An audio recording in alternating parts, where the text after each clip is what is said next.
आजच्या सेशनला आपण सुरुवात करूया. सर्वप्रथम आपल्या सर्वांना गणेश चतुर्थीच्या खूप खूप शुभेच्छा. गणेश गणेश हा विद्येचा देवता आपण म्हणतो, तर त्याचे आशीर्वाद आपल्या सर्वांच्या वरती राहू देत.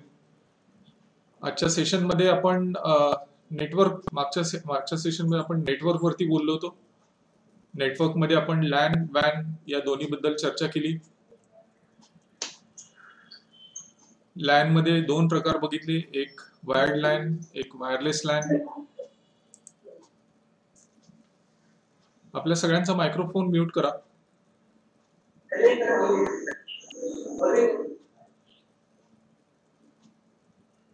लॅन मध्ये आपण दोन प्रकार बघितले,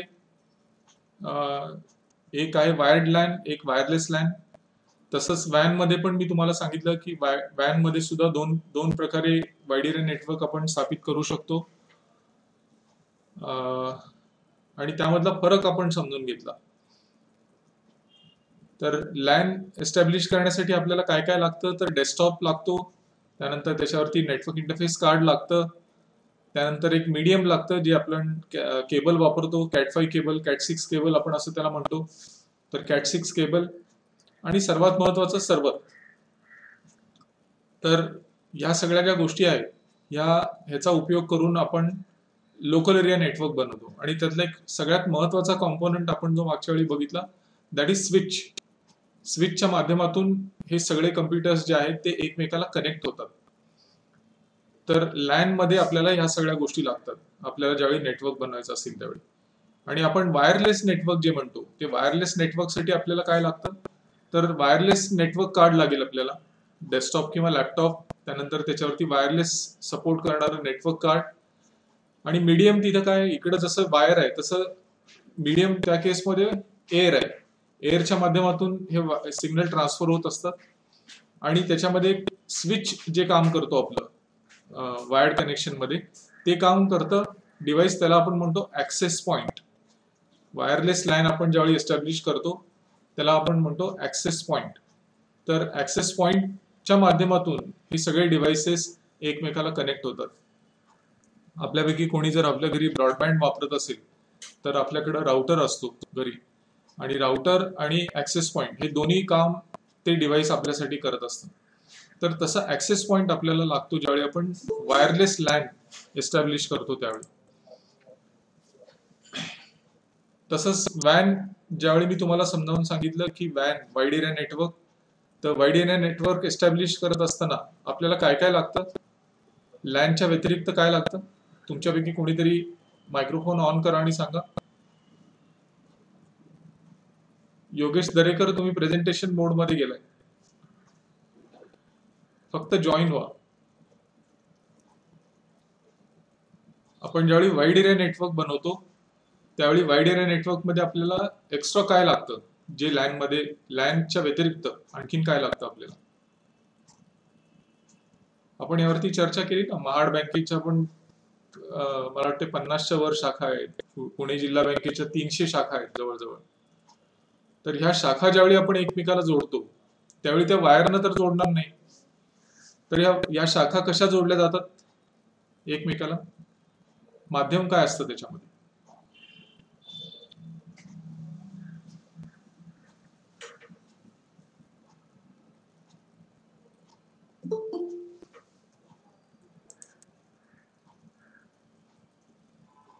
सागर कारले सांगा.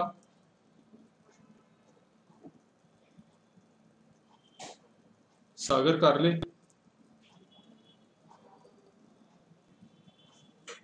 स्नेहकुमार नाईक,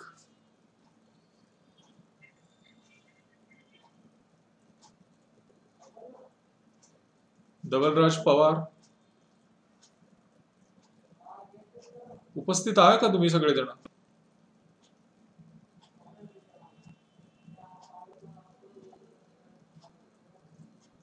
प्रियांका सावंत,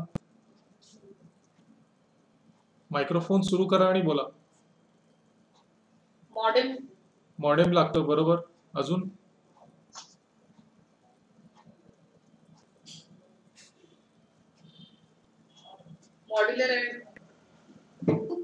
ते त्याचा लॉंग फॉर्म झाला, मॉडेमचा लॉंग फॉर्म झाला तो, मॉड्युलेटर, डिमॉड्युलेटर. त्या व्यतिरिक्त मी सांगितलं होतं ना की राउटर लागतो तुम्हाला, राउटर, आणि हे पेअर मध्ये लागतं. तुमच्या प्रत्येक ब्रँच मध्ये मोडेम राउटर लागतो आणि त्याची पेअर तुमच्या डेटा सेंटर मध्ये असते. प्रत्येक ब्रँच साठी सेपरेट मोडेम, सेपरेट राउटर अशी अशी व्यवस्था केलेली असते. आणि हे सगळे ज्यावेळी कनेक्ट होतात, आता हे कनेक्ट कशाच्या माध्यमातून होतात त्याच्यावरती पण आपण चर्चा केली मागच्या वेळी. हे कनेक्ट कसे होतात? वायर न होत, आपल्या कॅट5 केबल न होतात का तुमच्या ब्रँचेस कनेक्ट डेटा सेंटरला? तुमच्या ब्रँच मध्ये जशी केबल असते त्या केबलनं कनेक्ट होतात का?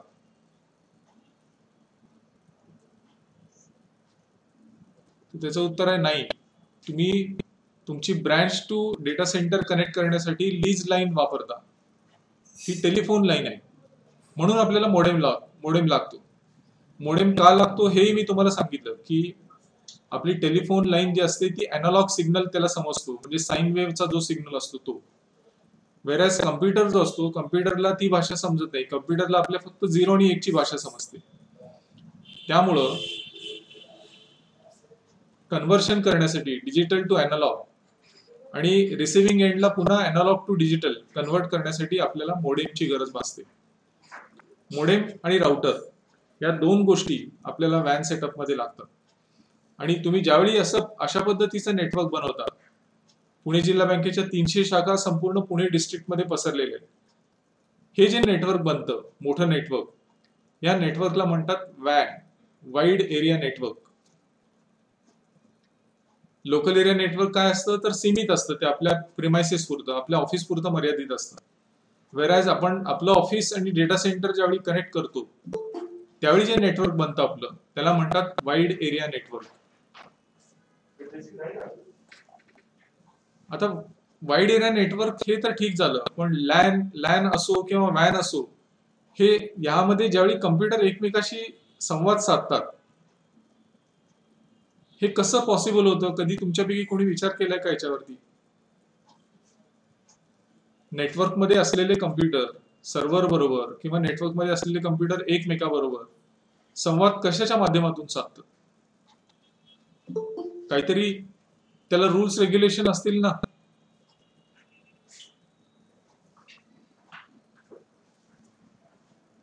हे सगळे कम्प्युटर ज्यावेळी एकमेकाबरोबर संवाद साधतात, ते 5 असतील, 50 असतील, 500 असतील किंवा 5000 असतील किंवा त्याच्यापेक्षाही जास्त असतील, तर हे ज्यावेळी एकमेकांसोबत कनेक्ट होतात आणि एकमेकांसोबत संवाद साधतात त्यावेळी हे ना काहीतरी रूल्स फॉलो करावे लागतील.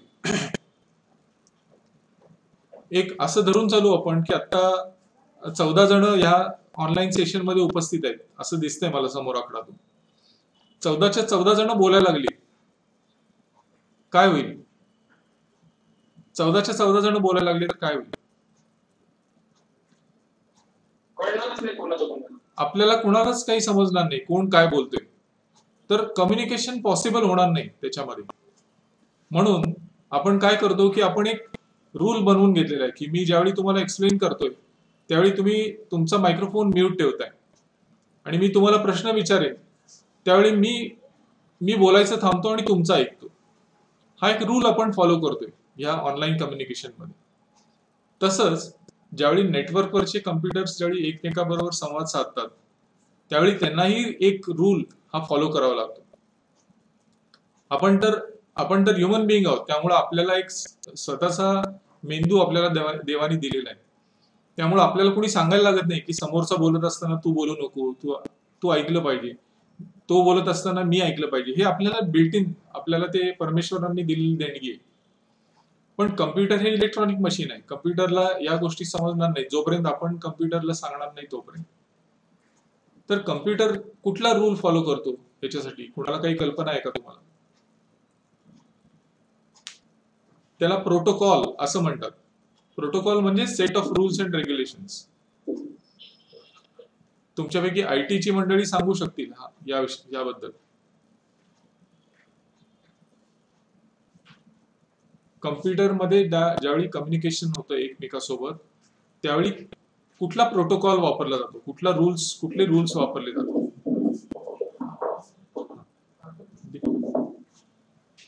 कुठले रूल्स फॉलो केले जातात? मी इथे तुम्हाला स्क्रीनवर दाखवतो बघा. तुम्ही तुमच्या डेस्कटॉपवरती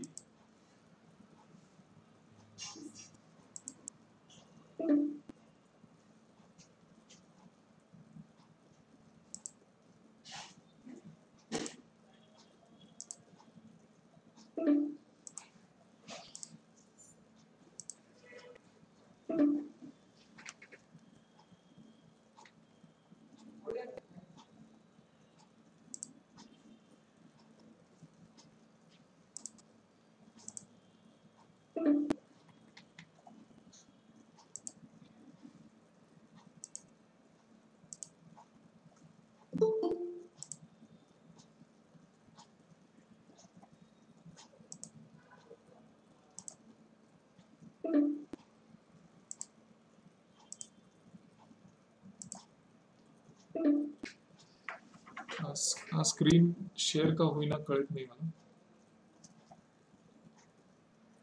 तुमच्या डेस्कटॉपवरती माय नेटवर्क म्हणून एक ऑप्शन असतो, आपण मागच्या वेळी बघितलं होतं.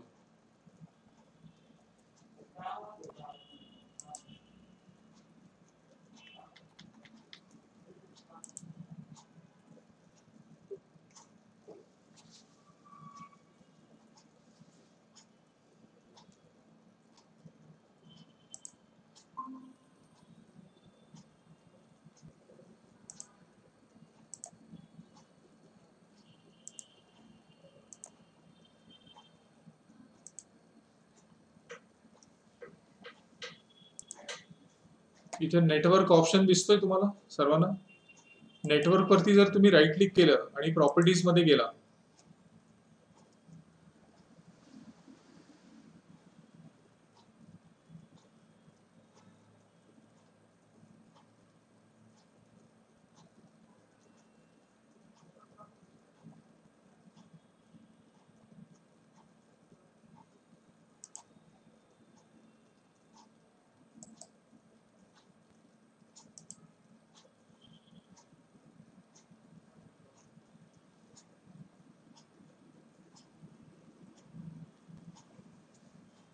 ज्यावेळी कम्प्युटरवरती नेटवर्क वरती कम्प्युटर्स एकमेकाशी संवाद साधतात त्यावेळी हे प्रोटोकॉल्स वापरले जातात.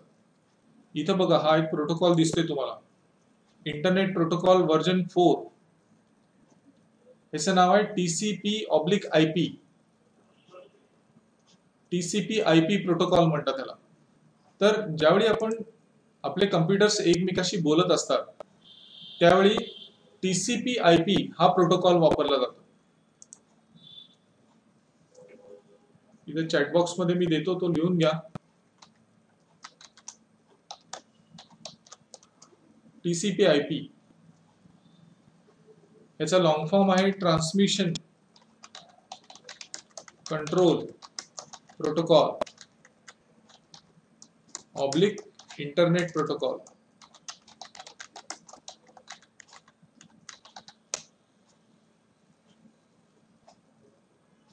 हे नोट करून घ्या. तर ज्यावेळी कम्प्युटर एकमेकाशी संवाद साधतात नेटवर्कवरती त्यावेळी ह्या प्रोटोकॉलचा उपयोग कम्प्युटरद्वारे केला जातो.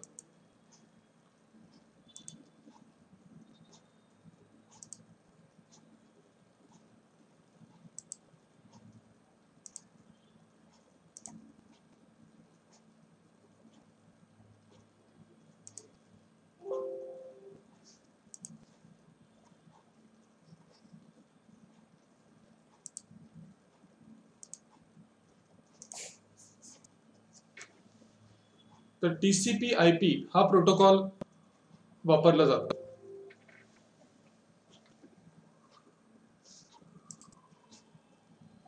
आता येतोय का आवाज? मायक्रोफोन बंद होता माझा. Okay.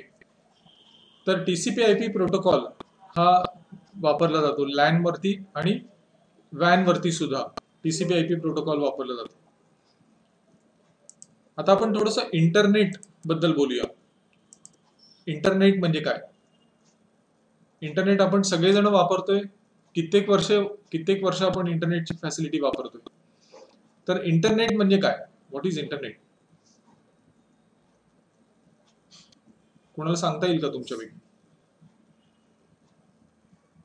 Internet is a network of networks located all over the world, अशी त्याची डेफिनेशन आहे. Network of networks located all over the world म्हणजे काय की तुमच्या बँकेचं जसं आपण बोललो की वाईड एरिया नेटवर्क आहे, अशी असंख्य नेटवर्क्स संपूर्ण जगभरात आहेत. ही अशी असंख्य नेटवर्क ज्यावेळी एकमेकाला कनेक्ट होतात त्याला आपण म्हणतो इंटरनेट. हा इंटरनेट शब्द जरी तुम्ही मध्ये तोडला तरी तुमच्या लक्षात येईल त्याचं मिनिंग त्याच्यामध्येच दडलेलं आहे. इंटरनेट म्हणजे नेटवर्क ऑफ नेटवर्क्स, त्याला आपण म्हणतो इंटरनेट. आता इंटरनेट ठीक आहे, हे सगळे नेटवर्क्स ज्यावेळी कनेक्ट होतात एकमेकाला, पण इथं कसं म्हणजे इंटरनेटच्या माध्यमातून इन्फॉर्मेशन कशी शेअर केली जाते याचा कधी आपण विचार केलाय का? नेटवर्क सगळी कनेक्ट झाली, नेटवर्क सगळी एक प्रकारचीच असतील असं नाही. Pune DCC bank Windows environment मध्ये काम करत असेल, दुसरी महाड अर्बन बँक युनिक्स वरती करत असेल, तिसरी सोलारिस वरती करत असेल. नॉट नेसेसरी की प्रत्येकाकडे एकाच टाईपचं नेटवर्क आहे, प्रत्येकाकडे वेगळ्या वेगळ्या प्रकारचं नेटवर्क असेल. मग ह्याच्यामध्ये इन्फॉर्मेशन शेअर करण्यासाठी काहीतरी समान धागा त्याच्यामध्ये पाहिजे, समानता पाहिजे. आता मी समजा कन्नडमध्ये बोलायला लागलो तर तुम्हाला कळेल का? मी माझं लेक्चर जर कन्नडमधनं घेतलं तर तुमच्या लक्षात येईल का? तुम्हाला समजेल का? नाही समजणार. तर आपण काय करतोय की आपण ह्या गोष्टी ठरवून घेतलेल्या आहेत. आपण पहिली गोष्ट काय ठरवली की प्रोटोकॉल काय. आपण ठरवून घेतलं की मी बोलत असताना तुम्ही ऐकणार, तुम्ही बोलत असताना मी ऐकणार.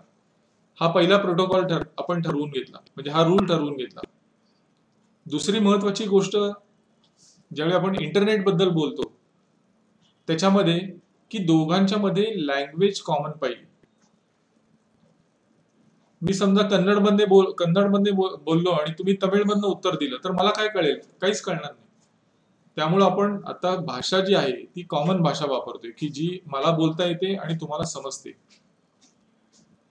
काही वेळा आमच्याकडे हिंदी भाषिक ट्रेनिंगला येतात, तर हिंदी भाषिक ट्रेनीज जर माझ्या समोर असतील तर मी मराठी बोलून उपयोगच नाही. मला त्यांना जी भाषा समजते तीच भाषा बोलावी लागेल. तर ज्यावेळी आपण इंटरनेटवरती इन्फॉर्मेशन शेअरिंग बद्दल बोलतो त्यावेळी तिथं आणखीन एक महत्वाची गोष्ट ही आहे की त्याच्यामध्ये लँग्वेज कॉमन पाहिजे. माहितीची देवाणघेवाण करण्यासाठी एक लँग्वेज कॉमन पाहिजे, ही खूप महत्वाची गोष्ट आहे. तर ती लँग्वेज कुठली? इंटरनेटवरती माहिती शेअर करण्यासाठी लँग्वेज कुठली? तर ती लँग्वेज आहे HTML. हे तुम्हाला माहिती असेल, आपण HTML पेजेस म्हणतो. HTML याचा लॉंग फॉर्म नोट करून घ्या. Hyper text markup language, HTML, hyper text markup language असं म्हणतात त्याला. तर मी ज्यावेळी इंटरनेटवरती काही माहिती शेअर करण्याचा प्रयत्न करतो किंवा माहितीची देवाणघेवाण ज्यावेळी इंटरनेटच्या माध्यमातून मला करायची असते तर एक कॉमन लँग्वेज मला त्याच्यामध्ये वापरावी लागते. ती लँग्वेज आहे HTML. त्यामुळं इंटरनेटवरती आपण जी माहिती शेअर करतो ती आपल्याला HTML लँग्वेज मध्ये तयार करावी लागते. HTML पेजेस आपण तयार करतो. आता पुणे डिस्ट्रिक्ट बँकेची वेबसाईट आहे, पुणे डीसीसी बँकेची. तशीच महाड बँकेची पण वेबसाईट असणार आहे. तर तुम्ही वेबसाईटच्या माध्यमातून जी माहिती तुमच्या कस्टमर्सला किंवा जनरल पब्लिकला देता, ही माहिती कशात तयार केली जाते? तर HTML लँग्वेज मध्ये तयार केली जाते. तर मला पहिल्यांदा कनेक्टिव्हिटी म्हणजे माझ्याकडे नेटवर्क लागेल, दुसरी गोष्ट प्रोटोकॉल लागेल, तिसरी गोष्ट मी तुम्हाला आता सांगितली ती लँग्वेज कॉमन लागेल, that is HTML, hyper text markup language. ठीक आहे. आता ही लँग्वेज वापरून माझी माहिती तयार केली, अबाउट द बँक माहिती तयार केली, बोर्ड ऑफ डायरेक्टर्स कोण आहेत, माझी फायनान्शियल पोझिशन काय आहे, माझी लास्ट इयरची balance sheet, P&L, trial balance काय आहे, आपल्या डिपॉझिट स्कीम्स कुठल्या आहेत, ऍडव्हान्सेसच्या स्कीम्स कुठल्या आहेत, हे सगळं मी तयार केलं. आता मी हे तयार करून माझ्याच ऑफिसमधल्या एका कम्प्युटरवरती ठेवलं तर ती माहिती ऍक्सेस होईल का बाहेरच्या लोकांना? काय वाटते तुम्हाला? या सगळ्या गोष्टीचा आपण विचार करत नाही फारसा कधी. आपण काय करतो, नुसतं वेब ब्राउझरमध्ये जायचं, वेबसाईटचा ऍड्रेस टाकायचा, माहिती जोपर्यंत माझ्यासमोर येते व्यवस्थित तोपर्यंत आपल्याला काही काळजी नाही. असं नाही, पण तुम्हाला त्याची एक उत्सुकता पाहिजे की हे होतं कसं साध्य सगळं. तर माझा प्रश्न हा आहे की तुम्ही तुमच्या बँकेबद्दलची माहिती तयार केली, वेगवेगळे पेजेस HTML लँग्वेज मध्ये तयार केले, ही पेजेस समोरच्याला वाचायला कशी मिळणार?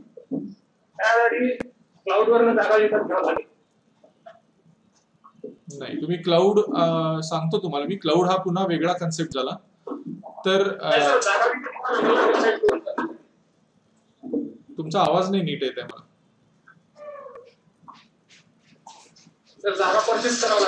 हा, तेच सांगतोय तुम्हाला मी की सगळ्यात महत्वाची गोष्ट ज्याच्या माध्यमातून आपण ही इन्फॉर्मेशन शेअर करतो ती म्हणजे वेबसाईटचा ऍड्रेस.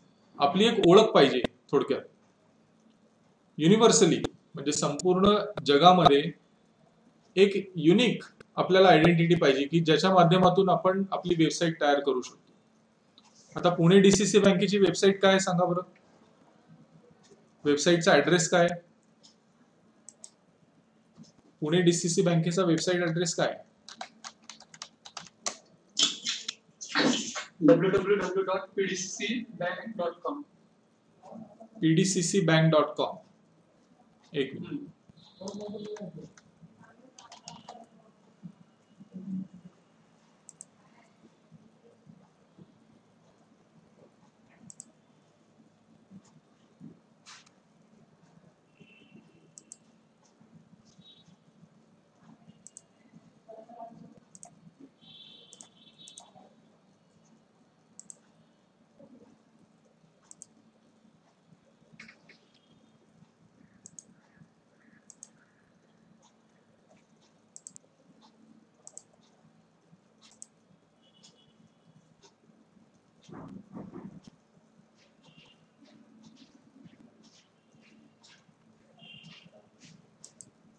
इथं दिसतंय का तुम्हाला?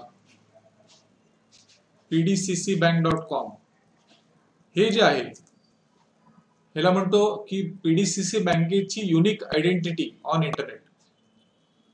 यालाच आम्ही टेक्निकल भाषेमध्ये म्हणतो डोमेन नेम. हे नोट करून घ्या.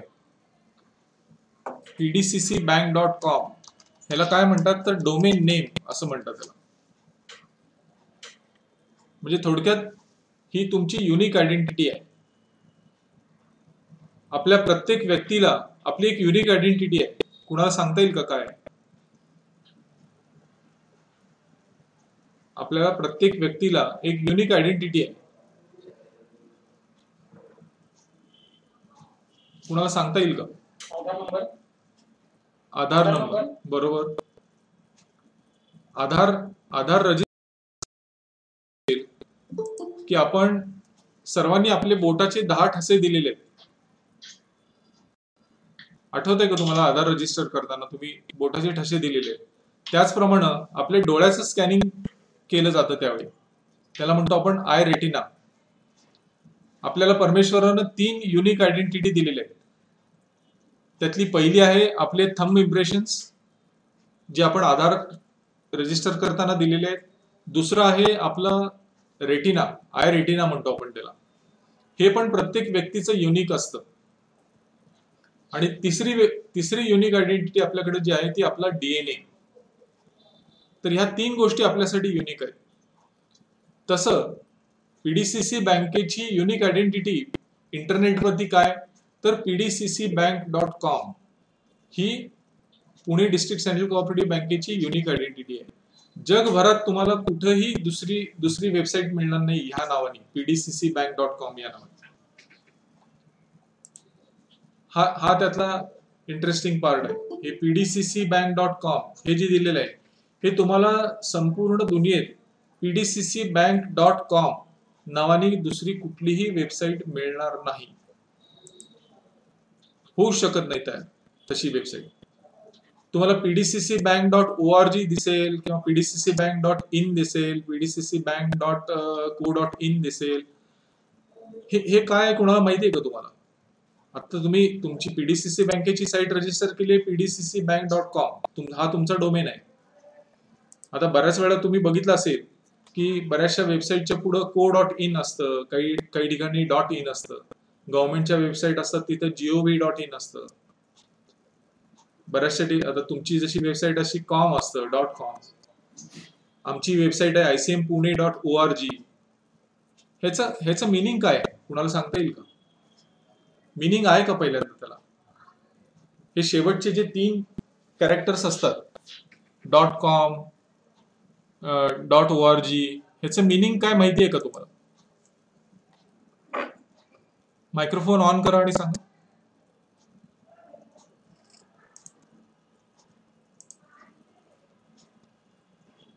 ही शेवटची जी 3 कॅरेक्टर्स आहेत त्याला आपण म्हणतो TLD, top level domain name. TLD हे .com, .co.in हे सगळे TLD आहे, टॉप लेवल डोमेन्स आहे. माझा प्रश्न तुम्हाला हा आहे की ह्याचं काही मिनिंग आहे का? .com, .org, .co.in, .net, .tv ह्याचं काही मिनिंग आहे का?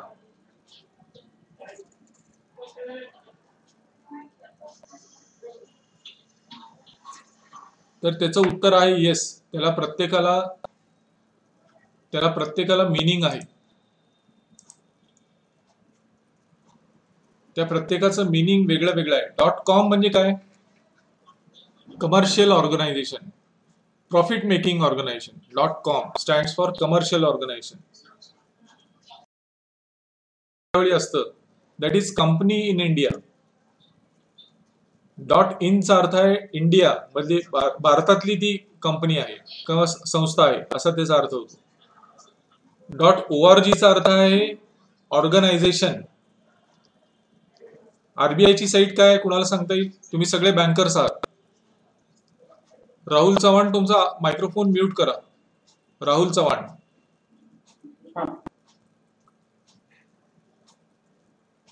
RBI ची वेबसाईट कुणाला लिहिता येईल का? चॅटबॉक्स मध्ये लिहा. RBI ची वेबसाईट काय आहे?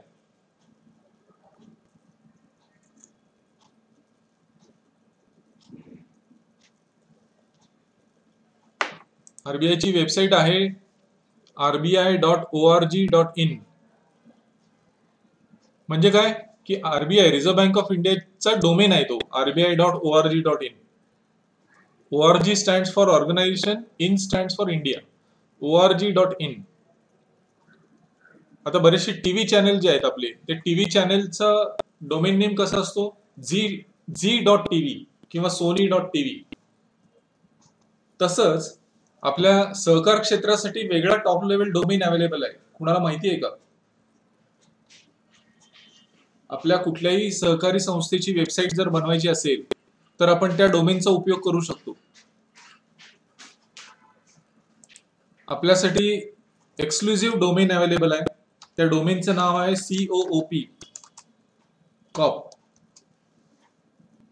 म्हणजे pdccbank.com करायच्या ऐवजी तुम्ही pdccbank.coop असं करू शकता.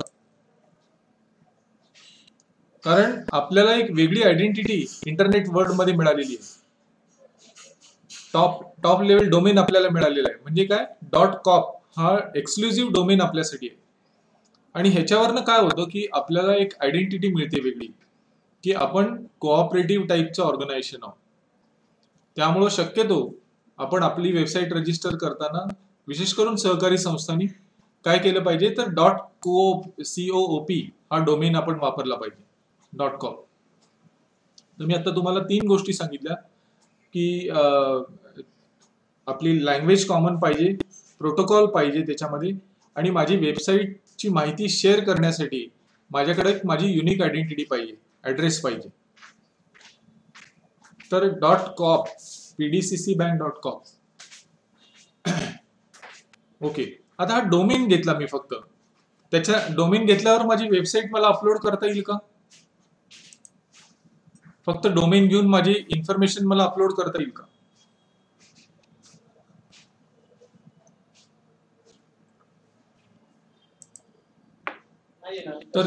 होस्टिंग करावं लागेल. हा, तर त्याचं उत्तर असं आहे की तसं नाही करता येणार आपल्याला. आपल्याकडं इंटरनेट वरती आपल्याला स्पेस लागेल, म्हणजे सर्व्हरवरती, थोडक्यात सर्व्हरवरती स्पेस लागेल जिथं आपल्याला ही माहिती ठेवावी लागेल, आपण बनवलेली माहिती. आता जसं राहुल चव्हाणनी सांगितलं की आपल्याला तिथं स्पेस लागेल, त्याला म्हणतो आपण होस्टिंग स्पेस. तर आपण फक्त डोमेन नेम रजिस्टर करून चालणार नाही, तर आपल्याला स्पेस घ्यावी लागेल विकत. ती जी स्पेस आपण विकत घेतो, कुणाकडनं घेतो आपण? ही इंटरनेट सर्व्हिसेस प्रोव्हाइड करणाऱ्या कंपनीकडनं आपण ही सेवा घेतो. तर आपल्याला त्यांच्याकडनं 10 GB, 20 GB, 30 GB तुमची जी काही रिक्वायरमेंट असेल त्याप्रमाणे आपल्याला ती स्पेस तिथून घ्यावी लागेल, हार्ड डिस्कची स्पेस थोडक्यात तिथली. आणि ही माहिती जी आहे, आपण बनवलेली माहिती जी आहे, ती माहिती आपल्याला त्याच्यावरती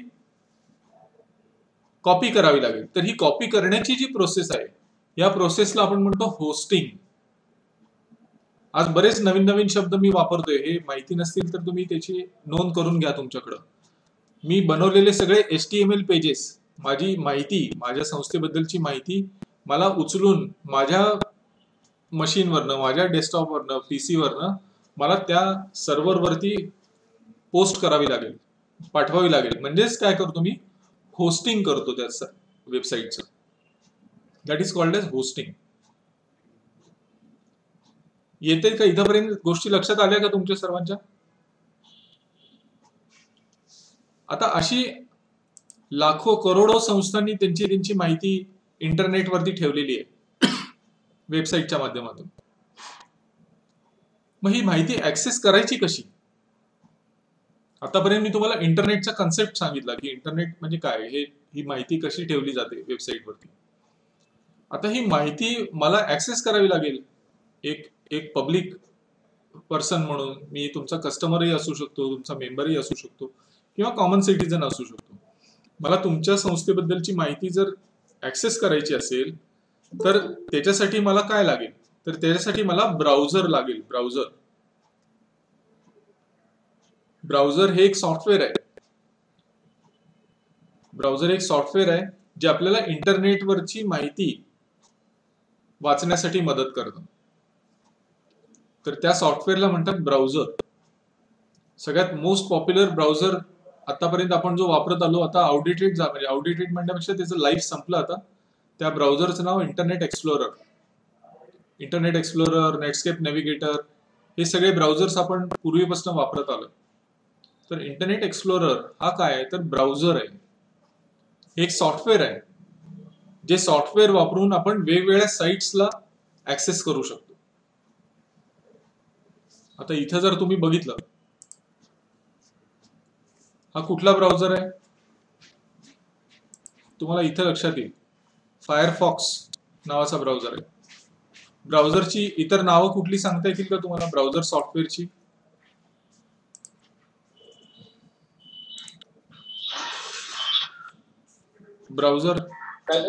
ब्राउझरची नावं सांगता येतील का दुसरी? गुगल क्रोम आहे, क्रोम आहे, बरोबर.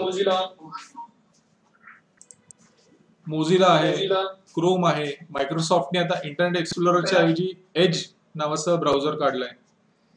अशी वेगवेगळी ब्राउझिंग सॉफ्टवेअर्स आहेत जी वापरून आपण इंटरनेटवरच्या उपलब्ध असलेल्या वेगवेगळ्या वेबसाईटला व्हिजिट करू शकतो. तर ही टेक्नॉलॉजी आहे त्याच्यामध्ये. तर आपल्याला इंटरनेटवरची माहिती वाचण्यासाठी एक सॉफ्टवेअर लागतं.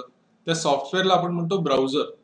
ब्राउझरची उदाहरणं काय असं जर तुम्हाला कोणी विचारलं तर आपल्याला सांगता आलं पाहिजे की गुगल क्रोम आहे, इंटरनेट एक्सप्लोरर किंवा एज, मायक्रोसॉफ्टचा आता एज ब्राउझर आहे, फायरफॉक्स आहे, नेटस्केप नेव्हिगेटर आहे. तर हे सगळे जे सॉफ्टवेअर्स आहेत ह्याला आपण म्हणतो ब्राउझर सॉफ्टवेअर्स. तर आपल्याला एक अशा पद्धतीचं ब्राउझिंग सॉफ्टवेअर पण लागेल. आता समजा ह्याच्या पुढे जाऊन मला तुमची वेबसाईट लक्षात नाहीये, मी पुन्हा एकदा स्क्रीन शेअर करतो.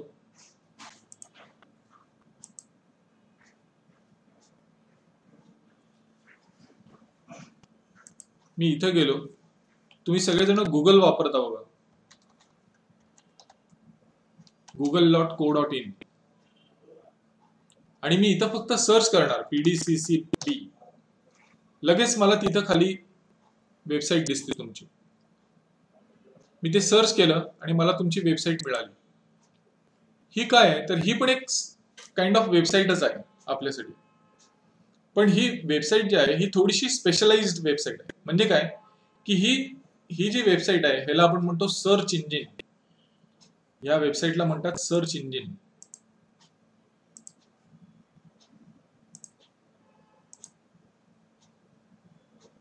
हे सर्च इंजिन काय करतं आपल्यासाठी तर तुम्हाला एखाद्या संस्थेची वेबसाईट माहिती नसेल तर तुम्ही गुगलमध्ये जाऊन सर्च करू शकता आणि ती सर्च करून ते शब्द असलेल्या वेबसाईट तुम्हाला गुगल तुमच्या समोर प्रेझेंट करतं आणि त्यातून आपल्याला हवे असलेल्या वेबसाईटला आपण जाऊ शकतो. तर इंटरनेट बद्दल आपण ज्यावेळी बोलतो त्यावेळी ही सगळी टेक्नॉलॉजी पिक्चर मध्ये येते. इथपर्यंत तुम्हाला काही शंका असेल तर विचारा. इंटरनेट बद्दल मी तुम्हाला आता सांगितलं.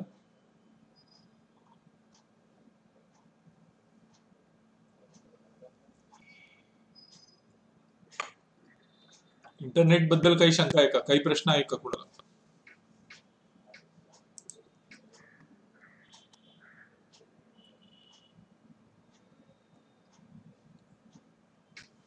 ओके, आपण थोडंसं पुढे जाऊ. इंटरनेट टेक्नॉलॉजीचेच आणखीन 2 व्हरायंट्स आहेत. त्याला आपण म्हणतो इंट्रानेट आणि एक्स्ट्रानेट, ज्याच्यामध्ये ह्याच टेक्नॉलॉजीचा वापर होतो. आता मी तुम्हाला जे सगळं सांगितलं की protocol, TCP/IP protocol, HTML language, त्यानंतर होस्टिंग, डोमेन नेम, ही ही सगळी जी टेक्नॉलॉजी आहे या टेक्नॉलॉजीचाच उपयोग तुम्हाला या दोन्ही ठिकाणी बघायला मिळतो. त्याला आपण म्हणतो इंट्रानेट आणि दुसरा आहे तो एक्स्ट्रानेट. आता मग या दोन्हीत फरक काय असेल, कुणाला काही कल्पना आहे का? तुमच्या बँकेमध्ये आहे का ही टेक्नॉलॉजी? वेबसाईट तर दोन्ही आहे. महाड अर्बनचं कोण आहे आता याच्यामध्ये? तुमच्या बँकेची वेबसाईट काय? तुमच्या बँकेची वेबसाईट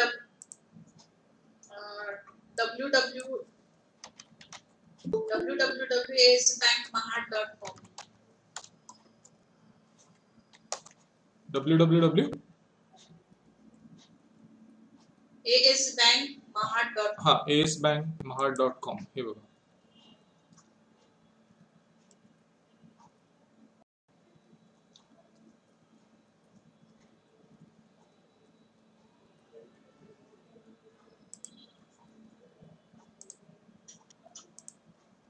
म्हणजे मी आता तुम्हाला जी सगळी टेक्नॉलॉजी सांगितली आहे ही तुम्ही तुमच्या दोन्ही बँकांनीही वापरलेली आहे. आता तुम्हाला दिसत असेल तुमच्या बँकेची वेबसाईट तुम्हाला दिसत असेल स्क्रीनवरती. त्याच्यावरती तुम्ही ठेवलं ना हे मुखपृष्ठ, आपली बँक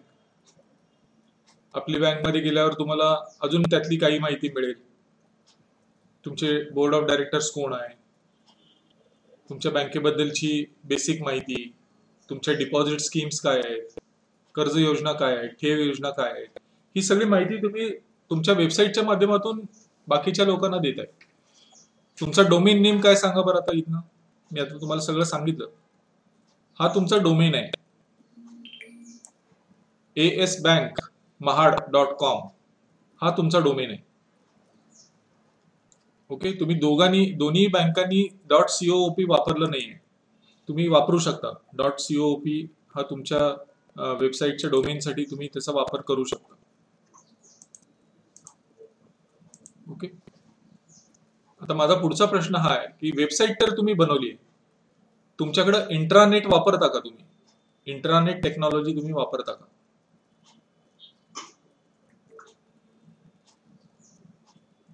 पहिली गोष्ट, इंट्रानेट आणि एक्स्ट्रानेट ह्यातला फरक आपण थोडासा समजून घेऊ. इंट्रानेट म्हणजे काय की अशी वेबसाईट जी फक्त महाड अर्बन बँकेच्या कर्मचाऱ्यांनाच ऍक्सेस होऊ शकते. मी पुन्हा एकदा रिपीट करतो. इंटरनेट वरची जी माहिती आहे ही सगळ्यांना उपलब्ध आहे. बँकेच्या एम्प्लॉईला तर आहे, बँकेच्या मेंबर्सला आहे, कॉमन सिटीजनला आहे, गव्हर्नमेंट ऑर्गनायझेशनला आहे. म्हणजे anybody can access that information which you have placed on internet. तुम्ही इंटरनेटवरती पोस्ट केलेली माहिती तुमच्या संस्थे संदर्भातची माहिती कोणीही बघू शकतं. That is called as internet. Internet is a public network, लक्षात घ्या. आता मी तुम्हाला जे सांगतोय दॅट इज इंट्रानेट. इंट्रानेट म्हणजे काय की ही माहिती इंट्रानेट म्हणजे ही पण वेबसाईटच्या माध्यमातूनच आपल्याला द्यावी लागते माहिती, पण ही माहिती फक्त तुमच्या बँकेच्या एम्प्लॉईजलाच ऍक्सेसेबल असते. म्हणजे थोडक्यात तुमच्या बँकेमध्येच तुमचा सर्व्हर असतो. सकाळी येऊन तुमचे जे IT वाले लोक आहेत त्यांनी सुरू केल्यानंतर संपूर्ण दिवसभर तुम्ही 24/7 जर काम करत असाल तर 24/7, पण तुम्हाला त्याच्यासाठी तुमच्या बँकेच्या प्रिमायसेस मध्ये यावं लागेल. तुमच्या नेटवर्कवरनं तुम्हाला ते ऍक्सेस करता येईल. येते लक्षात की अशी वेबसाईट जी तुम्हाला तुमच्या बँकेमध्ये येऊन त्याच्यावरची माहिती तुम्हाला ऍक्सेस करता येईल. अशा साईटचा उपयोग कशासाठी होतो आपल्याला, की तुम्ही सर्क्युलर्स इश्यू करण्यासाठी करू शकता. तुम्हाला RBIची जी सर्क्युलर्स येतात ती तुम्ही एम्प्लॉईच्या माहितीसाठी त्याच्यावरनं शेअर करू शकता. जिल्हा बँक असेल तर नाबार्डची जी सर्क्युलर्स येतात ती तुम्ही त्याच्यावरनं देऊ शकता. सुट्ट्यांची लिस्ट त्याच्यावरती ठेवू शकता. टेलिफोन आपले एक्सटेन्शन जे असतात ती माहिती तुम्ही त्याच्यावरती ठेवू शकता. म्हणजे थोडक्यात एम्प्लॉईजला लागणारी जी माहिती आहे, रुटीन रोजच्या रोज जी नियमितपणे माहिती लागते आपल्या एम्प्लॉईजला, ही माहिती आपण इंट्रानेटच्या माध्यमातून आपल्या एम्प्लॉईजला देऊ शकतो. ही माहिती तुम्हाला बाहेरून ऍक्सेस होणार नाही. ही माहिती तुम्हाला तुमच्या नेटवर्कवरती तुम्ही ज्यावेळी याल, बँकेच्या नेटवर्कवरती याल, म्हणजे कुठल्याही ब्रँचमध्ये जावा तुम्ही, त्या ब्रँच मधनं तुम्हाला ह्या माहितीचा ऍक्सेस तुम्हाला तिथून मिळेल. ही जी टेक्नॉलॉजी आहे या टेक्नॉलॉजीला म्हणतात इंट्रानेट. त्याच्या नावातनच आपल्या लक्षात येईल की ही जी वेबसाईट असते ही वेबसाईट ही आपल्या संस्थेच्या कर्मचाऱ्यांच्या पुरतीच मर्यादित असते, म्हणून त्याला म्हणायचं इंट्रानेट. टेक्नॉलॉजी तीच आहे, मग अशी मी तुम्हाला जे सांगितलं तीच टेक्नॉलॉजी आहे. इथं पण तुम्हाला डोमेन लागेल, इथं पण प्रोटोकॉल लागेल, इथं पण सर्व्हर लागेल, सर्व्हरची स्पेस लागेल, पेजेस डेव्हलप करावे लागतील तुम्हाला. टेक्नॉलॉजी तीच आहे, फक्त ह्याच्यामध्ये फरक एवढाच आहे की ही इंटरनल वेबसाईट आहे आणि ह्याचा ऍक्सेस मी उद्या जर म्हणलं की महाड बँकेच्या इंटरनेट साईट वरती जायचंय, मला जाता येणार नाही, कारण ह्याचा ऍक्सेस मला अवेलेबलच असणार नाही. ही साईट फक्त तुम्हाला तुमच्या नेटवर्कवरनच ऍक्सेस करता येईल. That is called as intranet. आता यातला दुसरा भाग जो आहे त्याला आपण म्हणतो एक्स्ट्रानेट. एक्स्ट्रानेटचा अर्थ काय आहे की तुमची इंट्रानेट साईट आहे, आता त्याच्यावरची काही माहिती, समजा तुमचे वेंडर्स आहेत, तुमचे सप्लायर्स आहेत, तुमची जी माहिती आहे, तुमच्या बँकेची माहिती ज्यावेळी तुम्ही बाहेरच्या व्यक्तीला ऍक्सेस देता, ऑफकोर्स त्याचं ऑथेंटिकेशन करून, म्हणजे तो युजर तो तुम्हाला माहितीतला आहे का, त्याच्याकडे प्रॉपर युजर ID आहे का, पासवर्ड आहे का, या सगळ्या गोष्टी बघून तुम्ही ज्यावेळी त्या बाहेरच्या वेंडरला तुमच्या माहितीचा ऍक्सेस देता बाहेरनं, त्याला आपण म्हणतो एक्स्ट्रानेट. म्हणजे थोडक्यात युजर ऑथेंटिकेशन करून बाहेरच्या व्यक्तीला तुम्ही तुमच्या नेटवर्कवरती येण्याची परमिशन ज्यावेळी देता त्याला म्हणायचं एक्स्ट्रानेट. येते लक्षात? पब्लिकला नाही. पुन्हा इथं एक गोष्ट लक्षात घ्या, पब्लिक नाही, ज्या लोकांना तुम्हाला ऍक्सेस द्यायचा आहे तुमच्या माहितीचा बाहेरून, तुमच्या नेटवर्कच्या बाहेरून तुम्हाला ज्याला ऍक्सेस द्यायचा आहे त्या व्यक्तीला तुम्ही तुमच्या सर्व्हरचा ऍक्सेस, तो कुठूनही इंटरनेटच्या माध्यमातूनच तो येणार, पण नेटवर्कच्या माध्यमातून येणार, पण तो तुमच्या माहितीतला युजर असला पाहिजे. त्याच्याकडे तुम्ही प्रोव्हाइड केलेला युजर ID पासवर्ड त्याच्याकडे असला पाहिजे. तो युजर ID पासवर्ड वापरून त्या पर्टिक्युलर डोमेनला तो येणार आणि त्याला हवी असलेली माहिती तो तिथून ऍक्सेस करणार. This technology is called as extranet. आता ह्याचा उपयोग कोण करतं, तर बँक पण करू शकते. तुमचे जे सप्लायर्स असतात, स्टेशनरी सप्लाय करणारी व्यक्ती असू दे किंवा NPCI असू दे किंवा RBI असू दे, तुम्हाला ज्या लोकांना बाहेरच्या कॉर्पोरेट डिपार्टमेंट असू दे, ज्या लोकांना एक काही ठराविक माहितीचा ऍक्सेस तुम्हाला द्यायचा आहे तुमच्या सर्व्हरवरनं, तर त्यांना तुम्ही युजर ID पासवर्ड द्यायचा. तो युजर ID पासवर्ड वापरून ते लोक तुमच्या साईटवरती येऊन त्यांना हवी असलेली माहिती किंवा त्यांना अथॉरिटी असलेली माहिती ते तुमच्या वेब सर्व्हरवरनं ऍक्सेस करू शकतील. या टेक्नॉलॉजीला म्हणतात एक्स्ट्रानेट. आता पीडीसीसी बँक किंवा महाड बँक, तुम्ही इंटरनेट बँकिंगची फॅसिलिटी सुरू केली आहे का दोघांनी? तुमच्यापैकी एकाने? इंटरनेट बँकिंग तुम्ही ज्यावेळी करता त्यावेळी आपण काय करतो की आपल्या कस्टमरला एक युजर आयडी पासवर्ड दिलेला असतो आपण, किंवा तो जनरेट करतो, त्याला ऑथेंटिकेट करतो आपण. तो युजर आयडी पासवर्ड वापरून त्याच्याशी रिलेटेड माहिती, तुमच्या बँकेच्या सर्व्हरवरती जी माहिती आहे ती माहिती फक्त तो ऍक्सेस करू शकतो. आता समजा ती व्यक्ती आणि मी व्यक्ती दोघेही पीडीसीसी बँकेचे कस्टमर आहे, तर त्याचा युजर आयडी पासवर्ड वापरून तो माझी माहिती बघू शकेल का? नाही बघू शकत. तशी अथॉरिटी त्याला नसते. तर हे एक्झाम्पल आहे एक्स्ट्रानेटचं. इंटरनेट बँकिंग हे एक्स्ट्रानेटचं एक्झाम्पल आपण म्हणू शकतो, की जिथं त्या युजरचा युजर आयडी पासवर्ड वापरून ती व्यक्ती तुमच्या सर्व्हर पर्यंत येते आणि त्याच्याशी संदर्भात जी माहिती असेल, त्याच्या संदर्भातली जी माहिती तुमच्या सर्व्हरवरती असेल ती माहिती ती व्यक्ती ऍक्सेस करू शकते बाहेरून कुठूनही. या टेक्नॉलॉजीला म्हणतात एक्स्ट्रानेट. तर आज मी तुम्हाला इंटरनेट, इंट्रानेट आणि एक्स्ट्रानेट या 3 गोष्टीबद्दल तुम्हाला मी सांगण्याचा प्रयत्न केला. आणि याच्यामध्ये इन्व्हॉल्व्ह असलेली, म्हणजे याच्यामध्ये अंतर्भूत असलेली टेक्नॉलॉजी, कुठली टेक्नॉलॉजी आहे हे पण मी तुम्हाला सांगितलं. आता एक महत्वाची गोष्ट इथं सगळ्यांनी लक्षात ठेवून घ्या, की आपण ज्यावेळी डोमेन रजिस्टर करतो, आपल्या बँकेचा डोमेन ज्यावेळी आपण रजिस्टर करतो, या डोमेनची व्हॅलिडिटी असते. उद्या pdccbank.com या डोमेनची व्हॅलिडिटी समजा 2 वर्ष आहे, 2022 ऑगस्टला संपतीये, 1 ऑगस्ट 2022 ला संपतीये, आणि 1 ऑगस्ट 2022 ला तुम्ही ते रिन्यू नाही केलं, म्हणजे आपण थोडक्यात आपलं लायसन्स जसं रिन्यू करतो तसं तुमचं डोमेन नेम तुम्हाला रिन्यू करावं लागतं 2 वर्षांनी, म्हणजे त्याची व्हॅलिडिटी संपायच्या आत. तर तुमच्या नावाने ते डोमेन नेम कंटिन्यू होतं. तुम्ही जर ते केलं नाही तर तुमच्या बँकेचा डोमेन तो दुसरं कोणीही घेऊ शकतो बाहेर. तर डोमेन नेम आपण ज्यावेळी रजिस्टर करतो त्यावेळी ही गोष्ट आपण लक्षात ठेवली पाहिजे, की ह्या डोमेन नेमला व्हॅलिडिटी असते 1 वर्ष किंवा जास्तीत जास्त 2 वर्ष. त्याच्या वरची व्हॅलिडिटी आपल्याला मिळत नाही.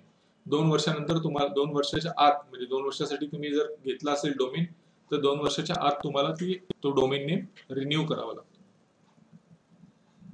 तर तुम्ही त्या डोमेन नेमला कंटिन्यू करू शकता तुमच्यासाठी. तर मी तुम्हाला या 3 गोष्टी आज समजावून सांगितल्यात, की इंटरनेट म्हणजे काय, इंट्रानेट म्हणजे काय आणि एक्स्ट्रानेट म्हणजे काय. ते सांगत असताना आपण आज बऱ्याच नवीन गोष्टी बघितल्यात, की ब्राउझर सॉफ्टवेअर काय आहे, HTML बद्दल मी तुम्हाला सांगितलं, आणि TCP/IP बद्दल आपण बोललो मगाशी. तसंच इंटरनेटवरती ज्यावेळी कम्युनिकेशन सुरू असतं त्यावेळी कुठला प्रोटोकॉल वापरला जातो? इंटरनेटवरती ज्यावेळी कम्प्युटर्सचं कम्युनिकेशन सुरू असतं त्यावेळी कुठला प्रोटोकॉल? TCP/IP. हा, आलं लक्षात आलं. TCP/IP च्या सोबत तुम्हाला आणखीन एक प्रोटोकॉल तुम्ही वापरत असतात. इथं चॅटबॉक्स मध्ये दिलेलं आहे बघा. त्या प्रोटोकॉलचं नाव आहे HTTP. ह्या प्रोटोकॉलचं नाव आहे HTTP. ह्याचा लॉंग फॉर्म लिहून घ्या, हायपरटेक्स्ट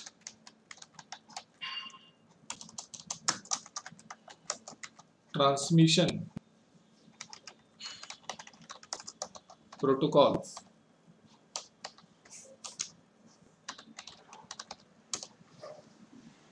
जसं ट्रान्समिशन कंट्रोल प्रोटोकॉल मगाशी आपण बघितलं, तसं इंटरनेटवरती कम्युनिकेशन साध्य होण्यासाठी आपल्याला हायपरटेक्स्ट ट्रान्समिशन प्रोटोकॉल लागतो. इथं तुमच्या वेबसाईट वरती बघा दिलेलं आहे. पहिल्यांदा इथं दिलंय का बघा, दिसतंय का तुम्हाला? तुमच्या स्क्रीन वरती बघा. मी एकदा प्रेझेंटेशन मोड मध्ये जातो परत एकदा.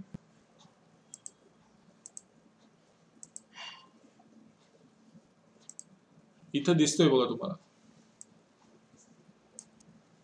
HTTP म्हणजेच हायपरटेक्स्ट ट्रान्समिशन प्रोटोकॉल असं त्याचं नाव आहे. आणि S काय आहे? इथं S जे दिसतंय ते काय? What is S? त्या S चा अर्थ आहे सिक्युअर.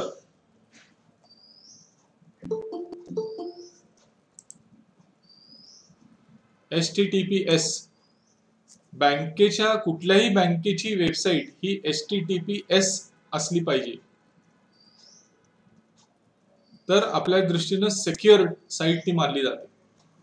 तर HTTPS म्हणजे काय की हायपरटेक्स्ट ट्रान्समिशन प्रोटोकॉल सेक्युअर. तर आपल्या वेबसाईटवरती आपण जी माहिती पोस्ट केलेली आहे ही सेफ आहे, सेक्युअर आहे, असं ते तिथून दर्शवतं आपल्याला. त्या HTTPS च्या बाजूला तुम्ही एक लॉक सिम्बॉल बघितला असेल बघा. नेक्स्ट टाइम तुम्ही ज्यावेळी क्लिक कराल त्यावेळी इंटरनेट व्हिजिट कराल त्यावेळी त्या लॉकच्या सिम्बॉल वरती क्लिक करून बघा. तुम्हाला तिथून लक्षात येईल की ही वेबसाईट कुणाच्या नावाने रजिस्टर्ड आहे हे तुम्हाला तिथं त्याच्यामध्ये दिसतं. राईट.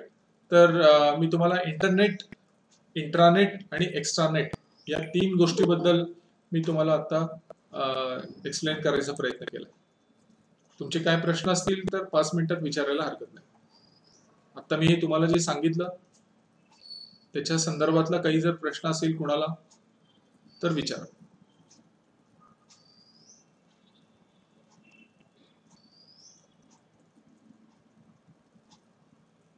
मी तुम्हाला एक साईट जी सांगितली होती howstuffworks.com, त्या howstuffworks.com वरती जर तुम्ही गेला आणि तिथं टाईप केलं की हाऊ इंटरनेट वर्क्स, तर मी आज तुम्हाला जे सगळ्या गोष्टी सांगितल्या या सगळ्या गोष्टीचं डिटेल एक्सप्लेनेशन तुम्हाला तिथं मिळेल. याच्यासोबत मी तुम्हाला आणखीन एक वेबसाईट सांगितली होती, तुमच्या लक्षात आहे का नाही माहित नाही, computersikho.com. मला माहित नाही की तुमच्यापैकी किती जणांनी ती वेबसाईट ऍक्सेस केली. त्याच्यावरती या सगळ्या गोष्टी खूप छान सोप्या पद्धतीने सांगितलेल्या आहेत. अर्थात त्या हिंदी किंवा इंग्लिश मध्ये तुम्हाला अवेलेबल आहेत, पण ह्या साईट मी तुम्हाला ज्या सांगितल्या त्या जरूर बघा, जरूर व्हिजिट करा. त्याच्यावरनं डिटेल माहिती तुम्हाला त्याच्यामध्ये मिळू शकेल. कुणाचा काही प्रश्न आहे? व्हिडिओ ऑन करा सर्वांनी. सर्वांनी आपला व्हिडिओ ऑन करा. नेक्स्ट सेशन आपलं सुरू होणार आहे.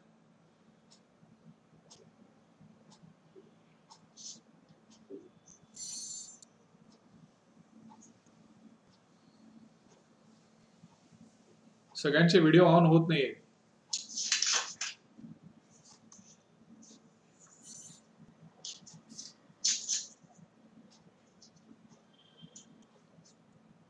कुणाची काही शंका?